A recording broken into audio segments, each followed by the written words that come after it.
Oh, the thought of it sends shivers down my spine. A mountain of memories, decades of accumulation, all staring you down with a moving truck just 48 hours away. This isn't a hypothetical nightmare. This was reality for my friend 78-year-old Martha. Her kids lived states away, and she was utterly alone with a home that felt less like a sanctuary and more like a museum of her past. What happened next wasn't just surprising, it was a revelation for everyone, including Martha herself. She didn't just clear out her entire 4-bedroom home in 2 days. She found a profound sense of freedom she hadn't felt in years. I'm going to share Martha's exact blueprint, because what she stumbled upon fundamentally reshaped how anyone, especially seniors, can tackle the monumental task of decluttering. Martha wasn't born organized, quite the opposite. After her beloved dog Buster passed 2 years ago, her home became a silent testament to every treasured memory, every forgotten hobby. Does that resonate with you? What makes Martha's journey so impactful is that she didn't spend months agonizing over every single item as so much of the mainstream advice suggests. Instead, she employed 7 groundbreaking, almost rebellious strategies that work specifically for those of us navigating a lifetime of possessions, often with dwindling energy and deep emotional ties. By the end of this video, you'll have the precise roadmap Martha used, no fluff, no empty platitudes, just the raw, actionable truth about what truly works when you need results, and you need them now. Have you ever felt utterly swamped by the idea of clearing out your home? Drop a comment below and tell me your biggest challenge. Let's start a conversation. The first revolutionary step Martha embraced was what she called the swift sort method, a technique inspired by how a seasoned chef preps a meal. Just as a chef doesn't linger over every single ingredient, Martha refused to give equal weight to every single possession. This quick, decisive action saved her from the mental quicksand that had trapped her for 2 long years. Here's how it works. Martha brutally categorized everything into 3 piles in just 15 minutes per designated zone, not even a whole room. Pile 1, essential core. These were her absolute must-haves, daily medications, crucial financial and legal documents, a few cherished photos of Buster, and her most used kitchen items, like her favorite coffee mug and kettle. Non-negotiable. Pile 2. The maybe maze. This is where most of us get stuck forever, the might need it someday pile. Martha learned this is a psychological trap. Pile 3. The swift exit. Anything she hadn't actively used or genuinely appreciated in the last year. Automatic, no questions asked elimination. The truly liberating part, Martha treated anything in the maybe maze as if it belonged in the swift exit. She realized that might need it someday is often just fear disguised as practicality, and that fear keeps you chained to clutter. She granted herself permission to be occasionally wrong about letting something go rather than remain paralyzed by indecision. She began in her kitchen, where practicality often overrides sentiment. In 15 minutes, she discovered 18 mismatched coffee mugs, despite drinking mostly herbal tea, 2 complete sets of seldom-used formal dinnerware, and enough specialized kitchen gadgets to outfit a small bistro. The swift sort was merciless, kept her 2 favorite mugs, donated all the formal china, and ditched 90% of the gadgets, including a bread machine that had seen action exactly once in 15 years. The true breakthrough came when she realized that hoarding items just in case hadn't brought her security. It had brought her anxiety and a profound sense of being overwhelmed. With each successful swift sort session, her confidence surged, making her even more decisive with the next area. In her living room, she found 30 decorative cushions for a sofa designed for 3 numerous throw blankets in a home always kept at a comfortable 72 degrees Fahrenheit, and enough unlit candles to supply a small church despite never burning them due to safety concerns. What's your biggest maybe maze category?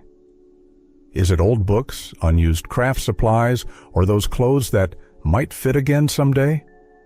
Share in the comments. The second ingenious strategy saved Martha from the profound exhaustion that derails most decluttering attempts. As we age, our mental energy for complex decisions, especially emotional ones, can deplete rapidly.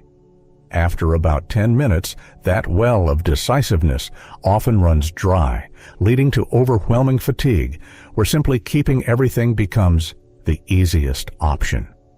So Martha implemented the microburst method, setting a timer for precisely 10 minutes per tiny specific zone.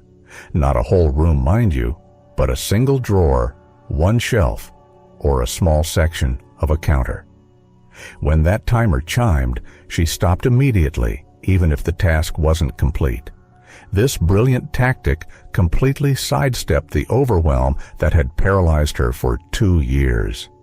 In just 10 minutes, you literally don't have time to overthink. You're forced to trust your gut, which often knows precisely what you genuinely need versus what you're clinging to out of guilt or vague apprehension.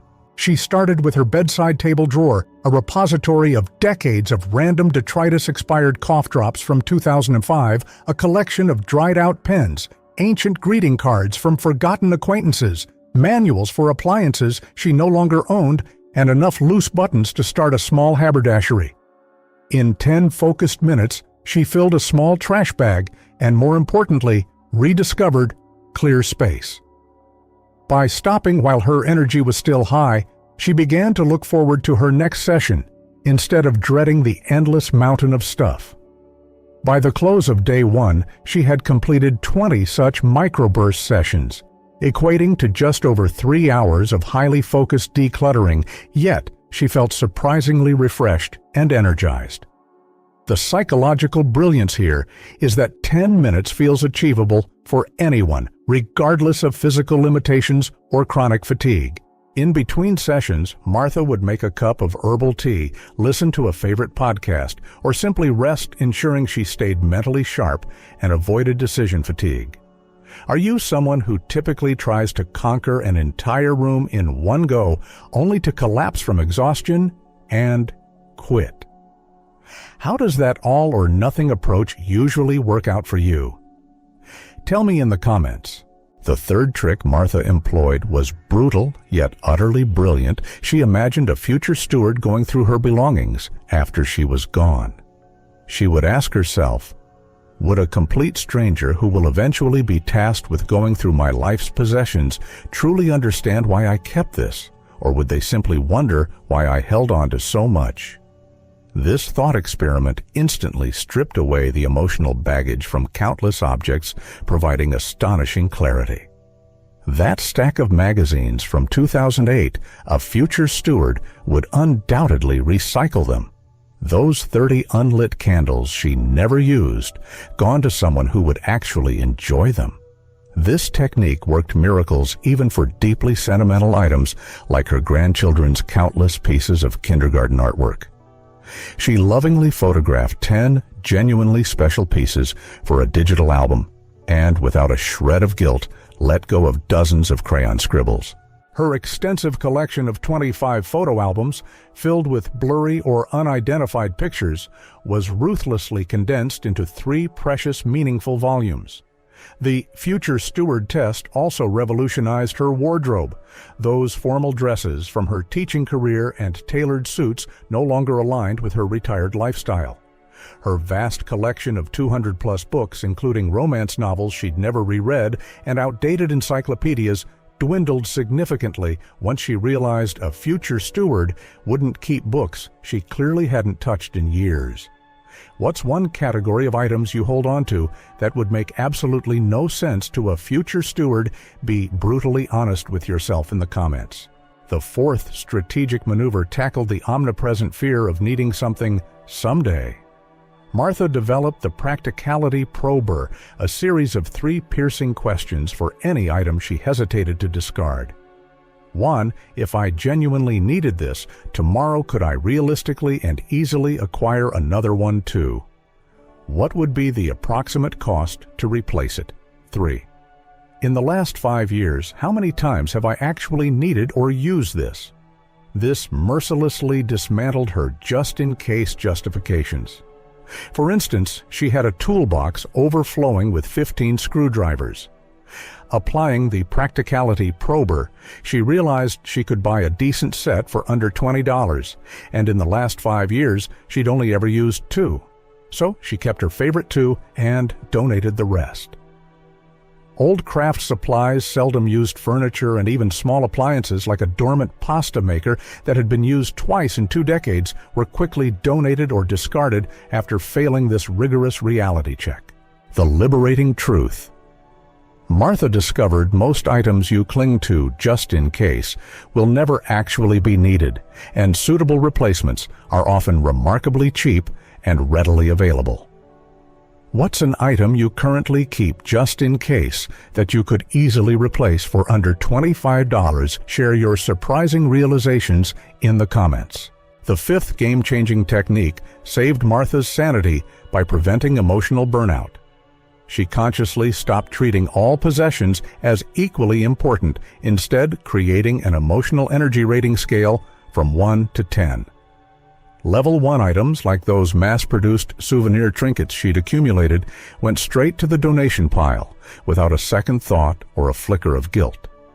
Level 10 items, such as her late husband's cherished pocket watch or her grandmother's handwritten recipe book, received her full careful consideration and were given proper respectful storage. This brilliant strategy prevented exhaustion by focusing her precious energy only on what truly mattered to her heart and her future.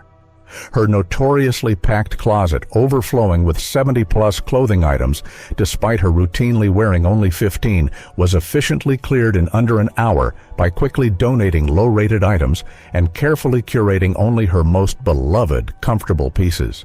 Her garage, a graveyard of outdated garden tools and rusty camping gear, was 80% cleared simply by refusing to invest any significant emotional energy in items irrelevant to her current comfortable life. What items in your home are subtly stealing your emotional energy without giving anything meaningful back? Name them in the comments. Sometimes just acknowledging them is the first step to letting go. The 6th trick was truly revolutionary for Martha. She made decisions based on who she was actively becoming, not who she used to be. She called this the future self compass. The question she asked herself was profound. Does keeping this item serve the person I am growing into, or is it merely anchoring me to a past that is now complete? Her collection of formal business suits representing 40 years as a dedicated accountant simply didn't serve her future self. A vibrant retiree who was now dedicating her time to volunteering at the local animal shelter and learning watercolor painting. With pride, she donated them to help young professionals starting their careers. Her dense accounting textbooks were replaced with inspiring books on gardening and travel, perfectly aligning with her burgeoning new interests. This powerful approach transformed the act of letting go from a painful loss into an exciting act of creation. She was literally clearing physical space for a dedicated art nook and a more comfortable, inviting kitchen for her thriving future self. Who is your future self, and what does that vibrant person need to thrive? What physical items are holding you back from becoming that person? Share your vision in the comments. The 7th and final trick sealed Martha's profound transformation. She orchestrated meaningful release rituals for each major category of items. Instead of quietly sneaking items out the back door in a garbage bag, Martha honored their role in her life before gently letting them go. For her extensive collection of business attire, she held a private career celebration, quietly recalling moments of achievement and pride before carefully donating the clothes to a women's professional development charity. For her beloved books, she would slip a small handwritten thank you note to the author inside before donating them to the local library. For her vast photo collection, she held a memory celebration, thanking the duplicates and blurred images for capturing moments before recycling them. Her grandchildren's artwork was lovingly photographed to create a digital album, and any broken or worn-out items received a quiet retirement ceremony thanking them for their service. For her late husband's belongings, a deeply personal love celebration helped her discern which items provided comfort and which were simply holding on to pain, allowing her to release the latter with grace. These thoughtful rituals created a sense of true closure, preventing any lingering regret or guilt. What kind of ceremony, however small, might help you release sentimental items with true gratitude and peace? Share your ideas in the comments. We can all learn from each other. When the moving truck finally pulled up 48 hours later, Martha wasn't just ready, she was exhilarated. She packed only what genuinely served her future self, lovingly donated countless boxes, and said proper heartfelt goodbyes to the memories she was ready to release. 3 months later, from her sun-drenched new apartment, she shared, "I thought I was just clearing out my house, but what I was really doing was clearing out my life for the next beautiful chapter." Now actively teaching art classes, volunteering with rescue animals, and even enjoying some delightful new friendships, Martha discovered that decluttering isn't about losing things. It's about making abundant space for the vibrant, fulfilling life you truly desire. Which of Martha's revolutionary tricks will you start with? Let me know in the comments. And if Martha's incredible story resonated with you, please give this video a like and share it with someone who needs to hear it. For more actionable strategies to thrive as you age, be sure to subscribe to our channel and ring that notification bell so you never miss an update. Thank you for watching, and here's to living well, no matter our age.